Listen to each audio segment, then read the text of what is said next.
Здрасти, колеги! Искам да ви покажа сега. В това видео ще реставрираме балканче от възможно най-големия буклук, който намерим. В случая тук имаме един куп с поразпаднати колелета.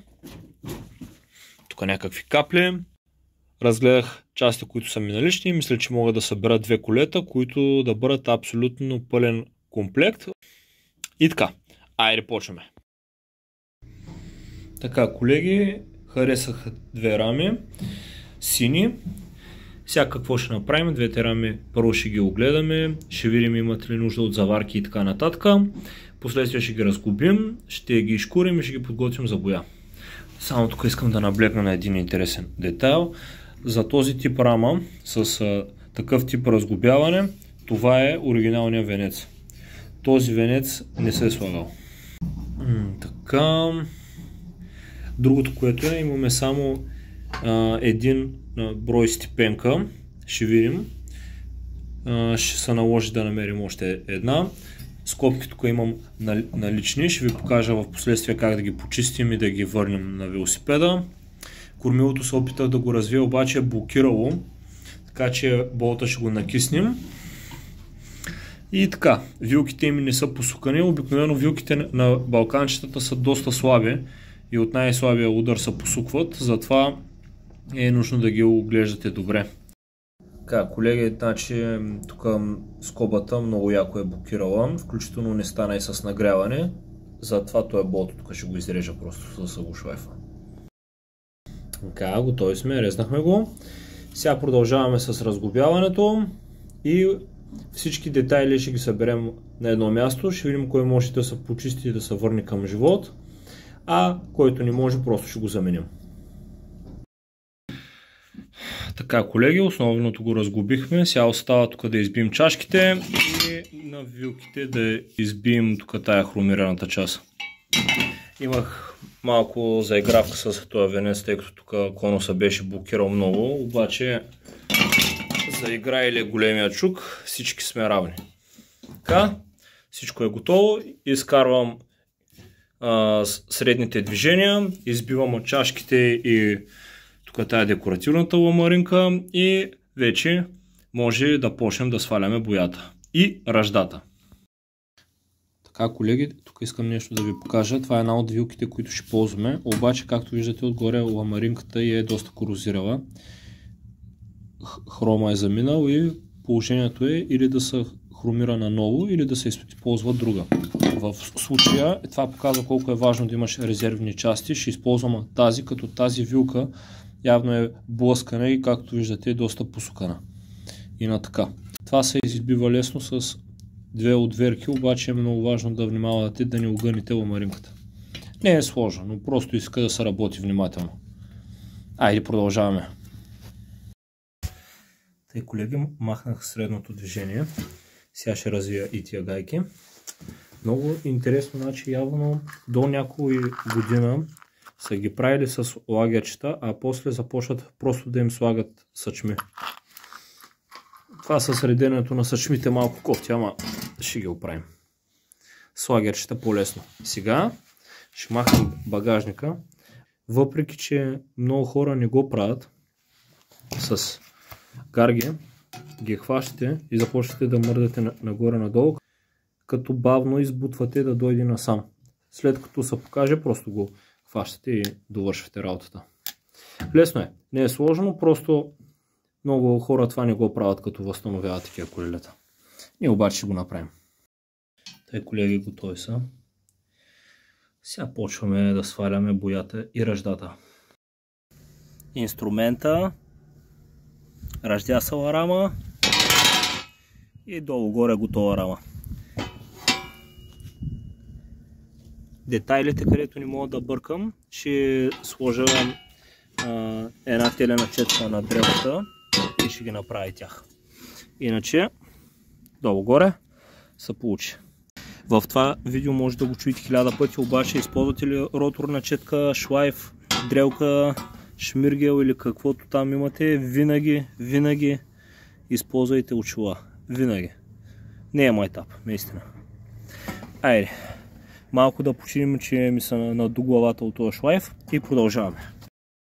Така, колеги, да висим докъде докарахме работа. Тези са изкурени с една повече за едно колело, което по-рано бях почнал, обаче него няма да го вкараме в видеото. Тези са двете, които са ненужни за двете рами, дето правим. Използвах направо да изкуря едни капаци за Минск, защото отделно правим мотори EV1 MZ TS от първата модификация 74-та година. Малко по-специфични са. Ще има видео и за него. Колеги, докато шкурих двете вилки, осъзнах един интересен факт, че всъщност едната вилка е 18 цолова. Това малко ми изменя идеята, като едното колело ще запази в модификацията 8, а второто ще го направим Балкан Пирин. То е с дигнато чопърско кормило, голяма седалка с облегалка, боядисани калници, за разлика от модела Витоша, където калниците са хромирани. На Балкан Пирин те са боядисани и вилката му е 18 цолова с 18 цола гума. Имам калник за тая вилка, така че нещата ще се получат. Продължаваме. Така, колеги, продължаваме работата по балканите. Вече са боядисани. Единият ще бъде син, както си беше оригинално рамката, другия ще бъде червен. И сега започваме лека по лека да ги сглобяваме и ще ви държа в течение как върви процедурата.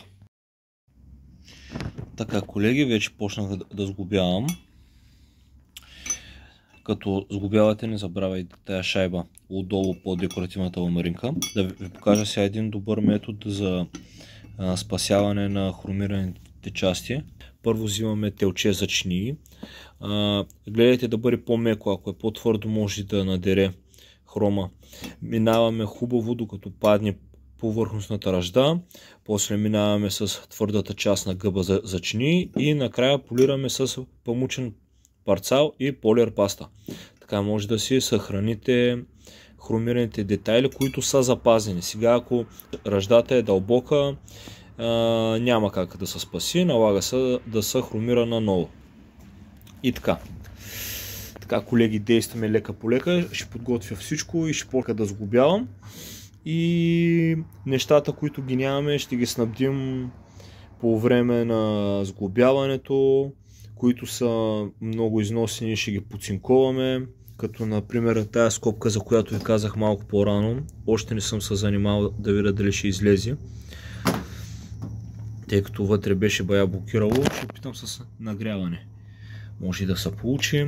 Тези също са за поцинковане, тъй като мисля, че са заминали. И така.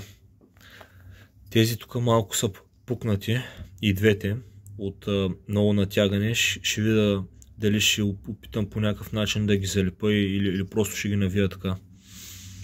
Ще видим. Това ще го направим в процес на работата.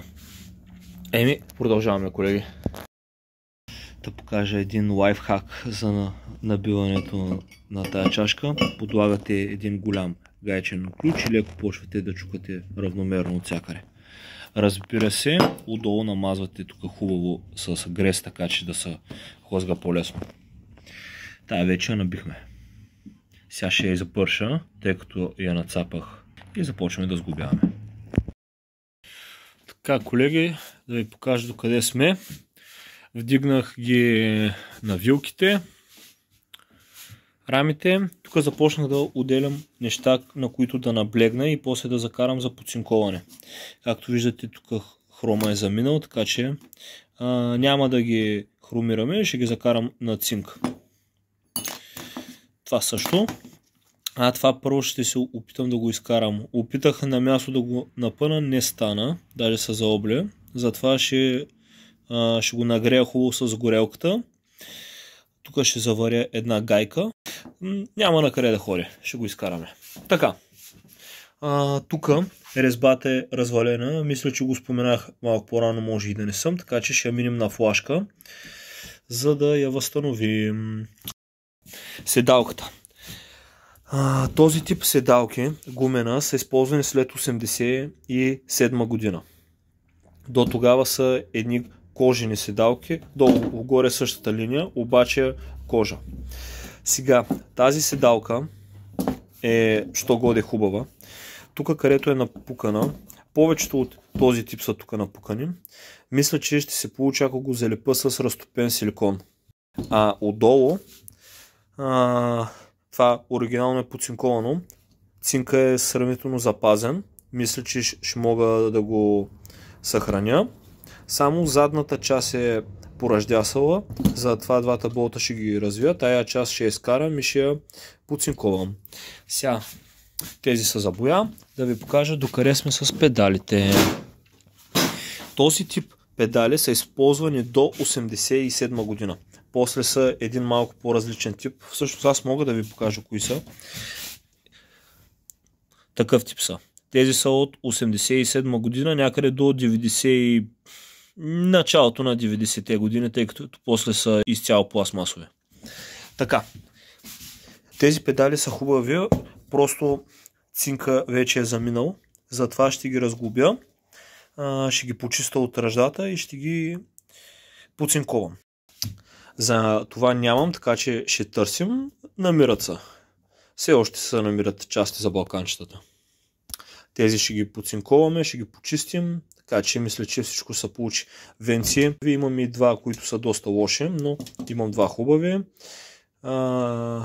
Леви курбели също успях да намеря два хубави. Тук колчета за седалки, ще видим кое ще използваме. Това е с по-добър хром, обаче не знам, явно са били два размера, това е по-късо. Това е кормилото, което ще бъде на балкана Пирин. Ще му намерим ръкохватки. А това е кормилото, което ще бъде на другия балкан.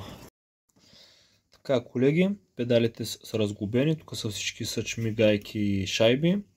Тук са двете оси, централните, гумичките, капачките от двете посоки, чашките за лагерите. Това са тези оси, които държат гумичките. Тази обаче, докато я развивах с къса, гайката беше бая запекла и с къса, предполагам, че ще намеря някаква тънка такава шпилка и ще използвам нея. Ще видим. Първо тези ще ги почиста от ръждата и ще ги поцинковам, гумичките ще ги измия. Тези оси няма да ги поцинковам, тъй като няма смисъл, просто ще ги почиста хубаво. И после всичко, като е готово, ще сглобяваме. Така, колеги, харесах си по-хубавия ръчак. Този, както казахме, е в хубавото състояние. Просто леко ще го почистя и ще го сложа, а пък от този ще се опитаме да направим нещо. Виждате тук как е изкривен, ще го изправя. Тук има една като планка, която влиза и тук е така. И когато навивате горния болт, го дърпа нагоре и по този начин затяга към кормилото. Спирачката.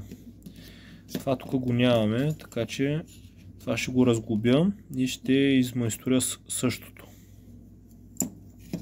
Се получи. Така, колеги, разглобих седалката.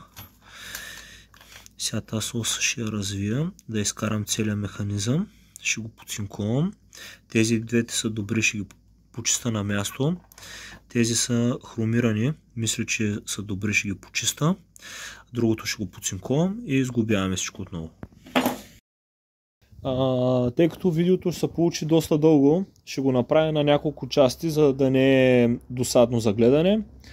Мисля първа част да бъде до тук, така че ще се видим отново в втора част на видеото, където се занимаваме по-подробно с сглобяването на велосипедите, каплите им и така нататък. Айде!